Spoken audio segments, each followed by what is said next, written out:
जय हिंद दोस्तों। देखिए आज हम GS1 का क्वेश्चन हमारा कंप्लीट हो जाएगा। यानी कि अभी जो रिसेंटली हम डिस्कस कर रहे हैं वो हम कर रहे हैं यूपीएससी का जो मेंस हुआ है अभी रिसेंटली 2024 में, उसको हम क्या कर रहे हैं, डिस्कस कर रहे हैं टॉपिक, मतलब GS1 पेपर वाइज। आज हमारा GS1 कंप्लीट हो जाएगा। कल से हम GS2 के क्वेश्चंस को हम क्या करेंगे, इसी तरह डेली 1-1 क्वेश्चंस प्रैक्टिस करते चलेंगे। देखिए वो जो हमारा आज का लास्ट क्वेश्चन है, क्वेश्चन आपने पढ़ लिया होगा, क्वेश्चन आपने देखा होगा। मैं मीनिंग समझा देता हूँ। क्वेश्चन आखिर आपसे क्या जानना चाहता है। क्वेश्चन आपसे ये जानना चाहता है कि आपको क्रिटिकली एनालिसिस करके बताना है कि हमारी कंट्री जो कल्चर बेसिस पे डाइवर्स है, यानी कि कल्चरली डाइवर्स है, वो किस तरीके से जो हमारी सोशो इकोनॉमिक मेरिगलाइटीज है, यानी कि जो सामाजिक आर्थिक सीमांताओं के बीच किस तरीके से एक दूसरे के साथ क्या करता है, आपको एक सह संबंध देखने को मिलेगा। ये आपको बताना है, उसको क्रिटिकली एनालिसिस करके आपको आंसर लिखना है। तो मैंने यहाँ पे कुछ पॉइंट्स लिखे हैं, उसको डिस्कस करते हैं। अगर आपको लगता है कि और भी पॉइंट्स हो सकते हैं इंपॉर्टेंट, आप बिल्कुल कमेंट बॉक्स में बता सकते हैं। कमेंट बॉक्स आपको ओपन मिल जाएगा, तो आप वहाँ पे अपना सजेशन दे सकते हैं। देखिए अगर हम आंसर राइटिंग प्रैक्टिस की इंपॉर्टेंस की बात करते हैं तो वो काफ़ी ज़्यादा क्या करता है, एक इम्पॉर्टेंट रोल प्ले करता है। कैसे कि देखिए क्वेश्चन जो होते हैं जीएस में पूछे जाते हैं, या यूपीएससी मेंस के जो क्वेश्चन पूछे जाते हैं वो काफ़ी ज़्यादा होते हैं, और मात्र आपको 180 मिनट में क्या करना होता है, सारे आंसर इफेक्टिव तरीके से लिखने होते हैं। जैसे अगर हम GS1 का पेपर अभी तक जो एनालाइज किया उसको देखें तो 1 से 20 तक क्वेश्चन इसमें पूछे गए हैं, जिसमें 1 से लेकर के 10 तक जो क्वेश्चन पूछा गया है वो पूछा गया है 10 नंबर का, जिसमें आपको कितना 150 वर्ड्स लिखने हैं। उसके बाद देखिए 11 से 20 तक जो क्वेश्चन पूछा गया है वो पूछा गया है 15 मार्क्स का, जिसमें आपको 250 वर्ड लिखने हैं। तो क्वेश्चन अगर हम इसको आंसर वाइज देखें तो काफ़ी लेंथी पड़ जाता है। तो इसको आपको किस तरीके से मैनेज करके लिखना है 3 आवर में, ये आपका स्किल डेवलप हो जाता है अगर आप डेली आंसर राइटिंग प्रैक्टिस करते हैं। तो उसी के लिए भी हम क्या कर रहे हैं, डेली पेपर एनालाइज कर रहे हैं। ज़्यादा नहीं, बस एक आंसर राइटिंग अभी हम प्रैक्टिस कर रहे हैं।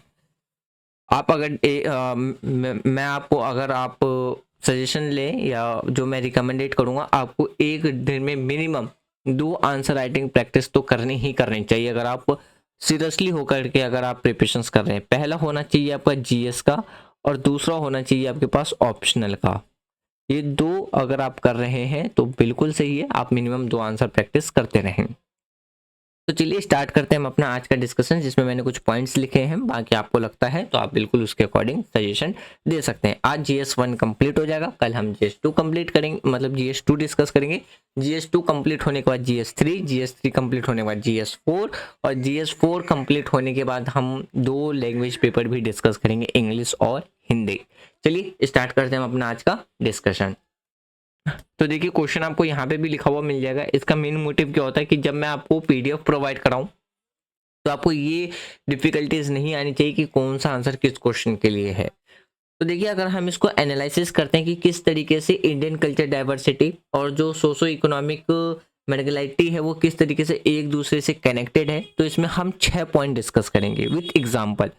जैसे पहला पॉइंट हमारा चलेगा कि कल्चर डाइवर्सिटी इन इंडिया के बारे में हम डिस्कस करेंगे। फिर जो सोशो इकोनॉमिक मर्जिलिटी है उसके बारे में हम डिस्कस करेंगे। फिर रीजनल इम्बैलेंस क्या होता है, डिस्क्रिमिनेशन एंड इंक्लूजन के बारे में डिस्कस करेंगे। लैंग्वेज एंड एजुकेशन के पॉइंट पे डिस्कस करेंगे, और जो गवर्नमेंट की जो पॉलिसी होती है उस पर डिस्कस करेंगे। यानी कि हमारा जो आंसर होगा ये 6 पॉइंट पे डिस्कस हम करेंगे। तो देखिए सबसे पहले अगर हम पॉइंट बात करते हैं कल्चर डाइवर्सिटी इन इंडिया, यानी कि भारत की जो सांस्कृतिक विविधता है उस पर डिस्कस करें, तो हमारी कंट्री क्या है, एक बहुत सारे कल्चर डाइवर्स की एक क्या मानी जाती है, होम मानी जाती है। यानी कि हमारी कंट्री के अंदर आपको अलग अलग बेसिस पे क्या है, डाइवर्सिटी देखने को मिल जाएगा। जैसे अगर हम कल्चर बेसिस पे बात करते हैं, अलग अलग रिलीजन के लोग आपको देखने को मिल जाएंगे, अलग अलग लैंग्वेज बोलते हुए लोग मिल जाएंगे, अलग अलग एथनिक ग्रुप्स के लोग मिल जाएंगे। तो हर एक रीजन का अपना क्या है, एक यूनिक आइडेंटिटी आपको देखने को मिल जाएगा हमारी कंट्री के अंदर। ट्रेडिशंस, हिस्ट्री, अगर आप इतिहास जो मतलब अगर आप बात करें, जो उनकी हिस्ट्री और जो ट्रेडिशंस है और उनकी जो मान्यताओं से क्या मिलता है, एक आकार जो क्या लेता है, एक आकार लेता हुआ नजर आता है। तो आपको ये मिल जाएगा। अगर हम एग्जाम्पल की बात करते हैं तो जो हमारा नॉर्थ ईस्ट स्टेट है, इंडिया का। जैसे अगर हम नागालैंड की बात करते हैं, मिजोरम की बात करते हैं, मणिपुर की बात करते हैं, तो इसमें आपको क्या देखने को मिलेगा, ट्राइबल कल्चर देखने को मिल जाएगा। और ट्राइबल कल्चर और वहाँ की जो ट्राइबल लाइफ स्टाइल है वो आपको देखने को मिल जाएगा। तो उनकी अगर हम लैंग्वेजेस की बात करते हैं, वो आपको क्या देखने को मिलेगा, यानी कि उनकी जो भाषाएं हैं या उनकी जो रीति रिवाज है या उनका जो जीने का तरीका है वो क्या है, मतलब भारत के बहुत से स्टेट से पूरी तरीके से आपको क्या है, डिफरेंट नजर आ जाएगा। एक एग्जांपल आप ऐसा देख सकते हैं। फिर अगर हम बात करते हैं सोशो इकोनॉमिक मार्जिनलिटी के बारे में, यानी कि जो सामाजिक आर्थिक हाशिएकरण होता है उस पर अगर बात करें, तो जो सोशो इकोनॉमिक मार्जिनलिटी है वो रेफर करता है एक ऐसे कंडीशन से जिसमें कि क्या करते हैं, जो सर्टेन ग्रुप्स होते हैं वो लेफ्ट कर देते हैं जो उनका मेन स्ट्रीम्स होता है इकोनॉमिक एंड सोशल प्रोसेस। मतलब कि जो सामाजिक आर्थिक हाशिएकरण है एक ऐसी स्थिति को प्रेजेंट करने का काम करता है, दर्शाने का काम करता है, जहाँ कुछ समूह जो होते हैं, यानी कि जो कुछ ग्रुप होते हैं वो अपनी मुख्य धारा यानी कि जो उनके मेन स्ट्रीम होते हैं आर्थिक और जो सामाजिक प्रगति से वो क्या हो जाते हैं, वंचित रह जाते हैं। तो उसे हम कहते हैं। तो ये समूह अक्सर आपको क्या देखने को मिलेगा, जो आज के टाइम पे जो ये ग्रुप्स फेस करते हैं, जैसे पॉवर्टी, लैक ऑफ एजुकेशन यानी कि शिक्षा में कमी, फिर लिमिटेड जॉब अपॉर्चुनिटीज मिल जाएगी, फिर आपको पुअर एक्सेस हेल्थ मतलब हेल्थ जो है उसमें आपको पुअर कंडीशंस देखने को मिल जाएगा। तो जैसे हम एग्जांपल की बात करें तो राजस्थान के जो बंजारा हैं, यानी कि जो थार क्षेत्र में रहने वाली जो कम्युनिटी है, तो उसमें देखें तो जो ज़्यादातर क्या करते हैं, वो मार्गिनालाइज्ड करते हैं एक जगह से दूसरी जगह पे।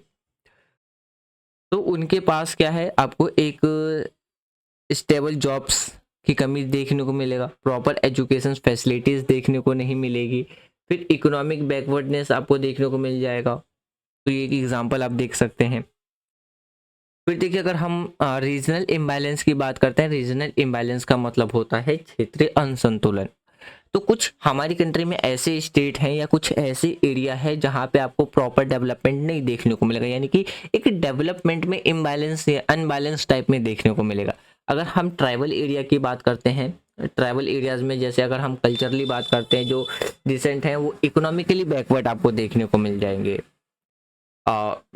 इकोनॉमिक बैकवर्ड के साथ साथ आपको क्या देखने को मिलेगा, इन क्षेत्र में जो भी बेसिक इंफ्रास्ट्रक्चर है, डेवलपमेंट है, वो आपको देखने को नहीं मिलेगा।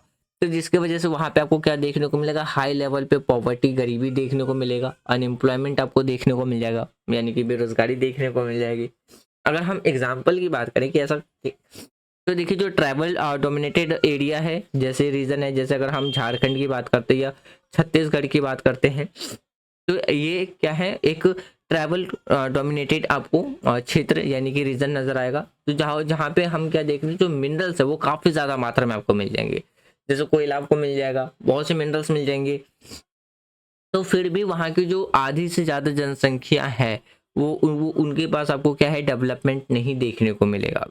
तो जैसे उनके पास आज भी जो बेसिक इंफ्रास्ट्रक्चर है उसकी कमी देखने को मिल जाएगी, जो भी हेल्थ के रिगार्डिंग में जो भी सर्विसेज होती हैं, यानी कि हेल्थ सेक्टर में उनके पास जो एक्सेस है वो काफ़ी कम मिलेगा, यानी कि हेल्थ केयर की कमी देखने को मिल जाएगी, एक प्रॉपरली एजुकेशन की कमी देखने को मिल जाएगी। तो जिसके परिणाम के तौर पे हमें क्या मिलता है, पॉवर्टी और अनएम्प्लॉयमेंट जैसे जो रेट्स हैं वो काफ़ी ज़्यादा आपको क्या देखने को मिलेगा, हाई देखने को मिलेगा।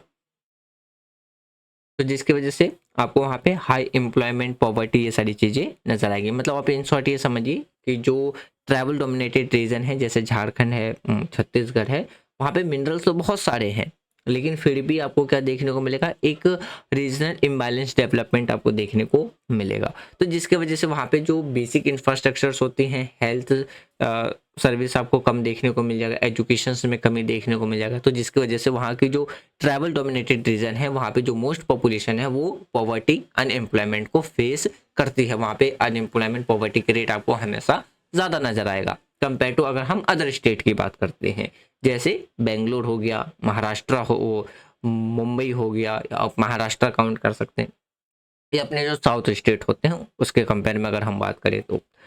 उसके बाद देखिए अगर हम डिस्क्रिमिनेशंस एंड एक्सक्लूशंस की बात करते हैं, यानी कि भेदभाव और बहिष्करण की बात करते हैं, तो कल्चर जो माइनॉरिटीज़ होते हैं, जैसे कि अगर हम दलित की बात करते हैं या हम आदिवासी की बात करते हैं, मुस्लिम्स की बात करते हैं, तो वो आज भी क्या करते हैं, डिस्क्रिमिनेशंस को कहीं ना कहीं एक्सपीरियंस करते हैं, फेस करते हैं।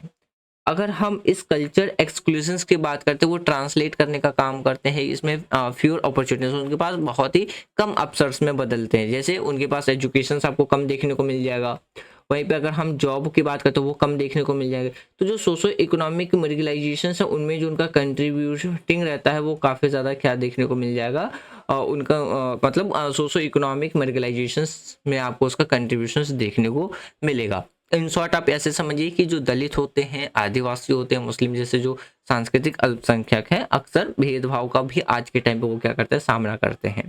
तो ये सांस्कृतिक बहिष्कार शिक्षा और रोजगार से के कम अवसर में क्या होता है, बदल सकता है। तो जिसके वजह से उनकी जो सोशो इकोनॉमिक मार्जिनलाइजेशन है वो आपको होता हुआ नजर आएगा। अगर हम एग्जाम्पल की बात करते हैं, जैसे आज के टाइम पे जो दलित कम्युनिटीज हैं रूरल एरिया के अंदर, आज भी वो क्या कर रहे हैं, कहीं ना कहीं सोशल डिस्क्रिमिनेशन को फेस कर रहे हैं। तो जैसे कि उनके ऊपर कई बार क्या लगाया जाता है, मतलब एक रोक लगा देने का काम करते हैं कि उनको किसी टेम्पल में उनको एंटर नहीं करने दिया जाता है, या जो पब्लिक रिसोर्सेस है उसका वो यूज़ नहीं करने दिया जाता है हायर कास्ट यानी कि ऊंचे कास्ट के द्वारा।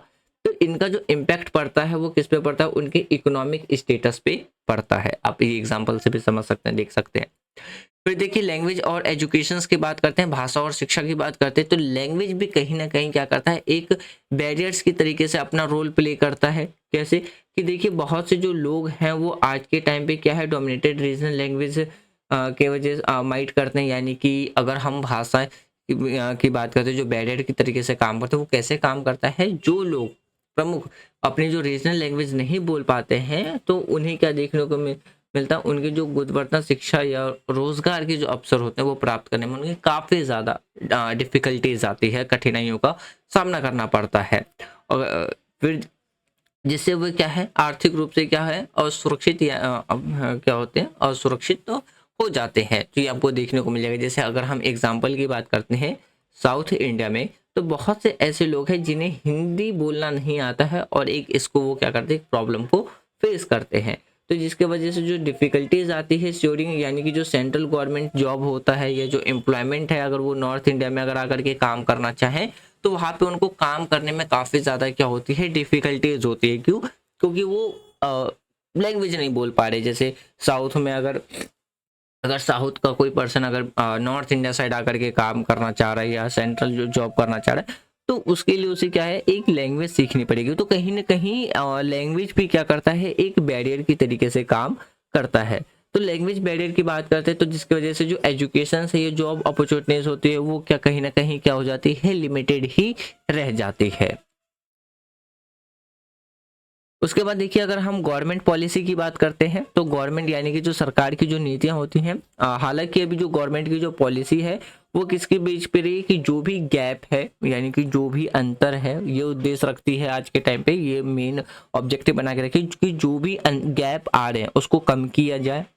और जो हमारे हिस्टोरिकल इनइक्वालिटीज रहे यानी कि, लेकिन जो ऐतिहासिक असमानताएं हैं और जो हमें एडमिनिस्ट्रेटिव अगर हम अक्षमताओं के कारण क्या है, जो असमानता है वो भी आज के टाइम पे क्या है, बनी रहती हैं।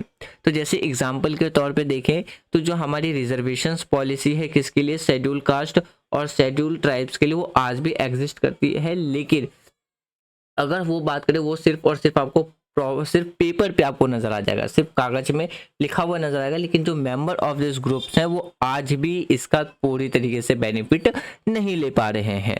अगर हम पुअर रीजन क्या है, क्योंकि जो इम्प्लीमेंटेशन है गवर्नमेंट के इस स्कीम का वो प्रॉपरली तरीके से इम्प्लीमेंट नहीं हो पा रहा है। रिसेंटली हमने ऊपर ही एक क्वेश्चन में डिस्कस किया था कि पूछा गया था कि ऐसे कौन सा रीजन है जिसमें जो अंडर प्रिविलेज्ड जो पीपल हैं वो प्रॉपरली गवर्नमेंट के स्कीम और प्रोग्राम का वो प्रॉपरली तरीके से बेनिफिट नहीं ले पाते। तो इसका एक रीजन भी था कि जो पुअर इम्प्लीमेंटेशन से गवर्नमेंट के स्कीम का वो नहीं हो पाता है। रीजन क्या होता है, करप्शन है, अवेयरनेस की कमी होती है।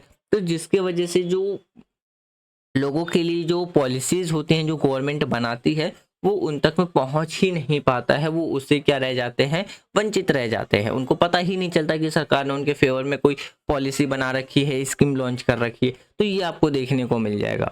तो फ्रेंड्स ये था हमारा आज का डिस्कशन जिसमें हमने आज का जो जीएस का लास्ट क्वेश्चन था उसको हमने डिस्कस कर लिया। आपको लगता है कि और भी कुछ इंपॉर्टेंट पॉइंट्स हो सकते थे, आप कमेंट बॉक्स में बता सकते हैं। अगर आपको वीडियो पसंद आ रही है ऐसे ही मोर इन्फॉर्मेटिव वीडियो के लिए आप चैनल को लाइक कर सकते हैं, शेयर कर सकते हैं एंड चैनल को सब्सक्राइब कर सकते हैं। Thanks for watching friend, take care, जय हिंद।